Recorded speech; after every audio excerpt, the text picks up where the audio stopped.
Hi, I'm KD Estrada. You are watching Mix, the beat of our culture. Three words, chill, relaxed, but focused.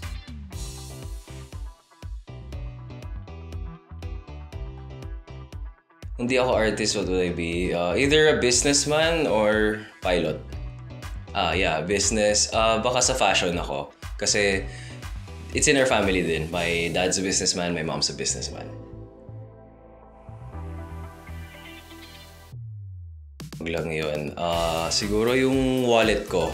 Kasi dun lahat ng credential, dun lahat ng identification ko and lahat ng important details ko.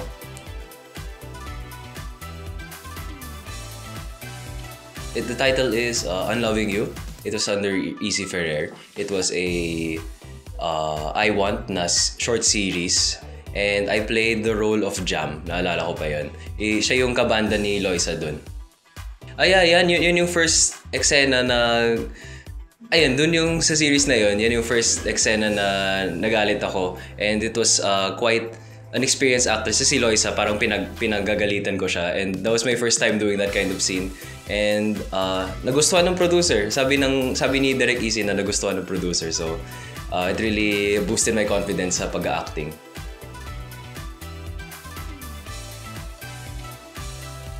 What piece of me relates to Kiko? I guess si Kiko kasi nung toss coin, parang hinahanap niya yung sarili niya, and kaya napunta siya dun sa Hong Kong. Hinahanap niya yung sarili niya, and he's also busking. And I think similar kami in a way na nagbo-busking din kami dati, and gusto namin din na nagta-travel, kaya napunta siya sa Hong Kong. I like traveling also, and similar din kami na parang hinahanap namin yung ano gusto namin gawin sa buhay.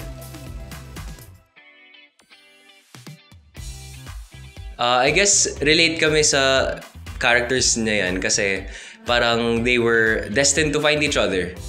Kasi yung nangyari doon, medyo spoiler to if you haven't watched Toss Coin. So, bale, parang hinahanap ni Kiko si Pia. Pero, it turns out na si Pia was actually looking for Kiko as well. So, ayun, parang destiny. Red string theory siya.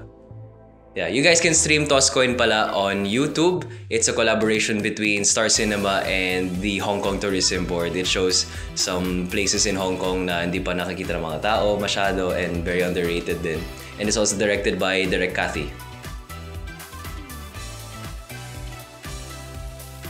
Shooting that film yung short film na yun sa Hong Kong, sobrang saya. Siyempre kabado kami ni Alexa kasi we're working with a very veteran director and a very experienced director na alam niya kung ano gusto niya sa characters na to, and she's very down to the smallest details sa mga facial expressions namin, sa acting namin, and of course the details of the film itself.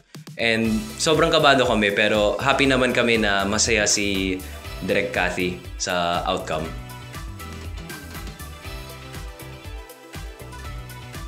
So, wala namang siyang binibigay masyado na like specific na gagawin, pero she tells you kung ano gusto niya mangyari sa actual na eksena. Bibigyan niya yung goal mo dyan sa eksena.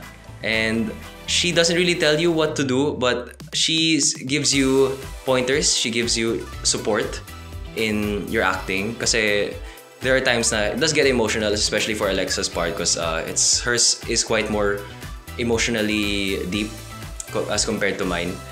But yeah, sobrang supportive ni Direk Cathy nun, and she really does help you when it comes to scenes where medyo important, yeah.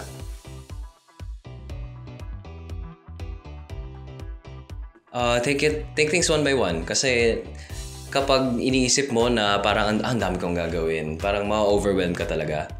Pero for me, I take it one by one, per task ako, and yeah, I try to psych myself up na sinasabi ko sa sarili ko na, okay, I'll do this, and then I'll give myself a break because I deserve that because I worked really hard for this, and then I'll start with my other task. The problem lang talaga sa akin, minsan di ako makakapagsimula kasi procrastination. Pero once you get started with something, tuloy-tuloy na yan. As in, like, yan talaga. You just need to get that first step out of the way.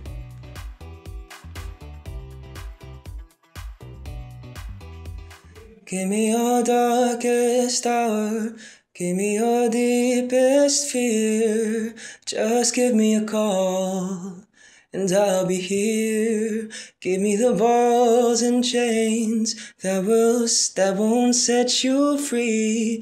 Give me the weight of the world and lay it on me. Yeah, Weight of the World. Weight of Your World by Chris Stapleton. Yeah.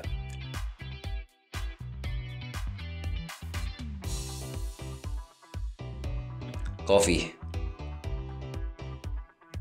Beach. Right now, books. City ride.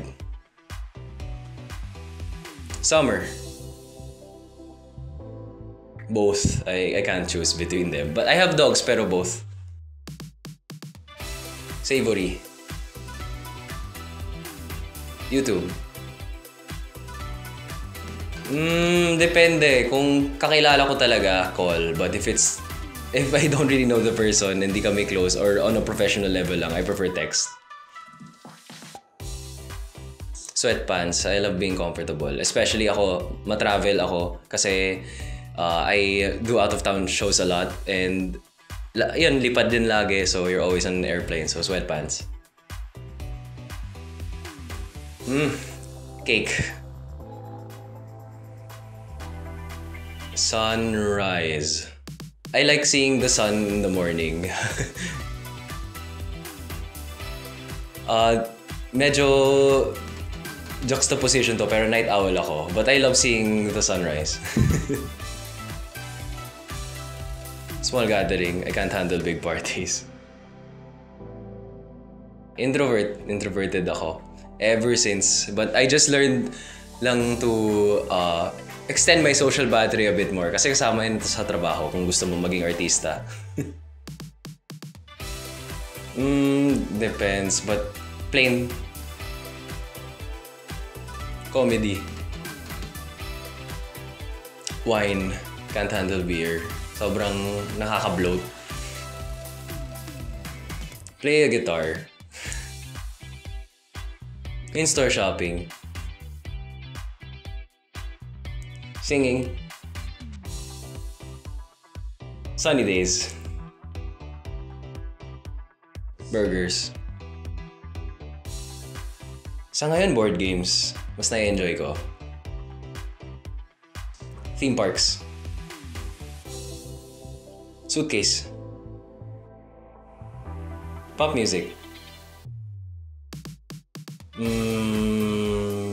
Maybe buying new. Di ako magaling sa DIY, but I appreciate the DIY. Cooking. I cook my own meals. My mom teaches me, and right now parang dapat nagka-content ako for cooking, but di ko alam, di ko siya tinuloy, but I think na dapat ituloy ko siya because it's a different side of me.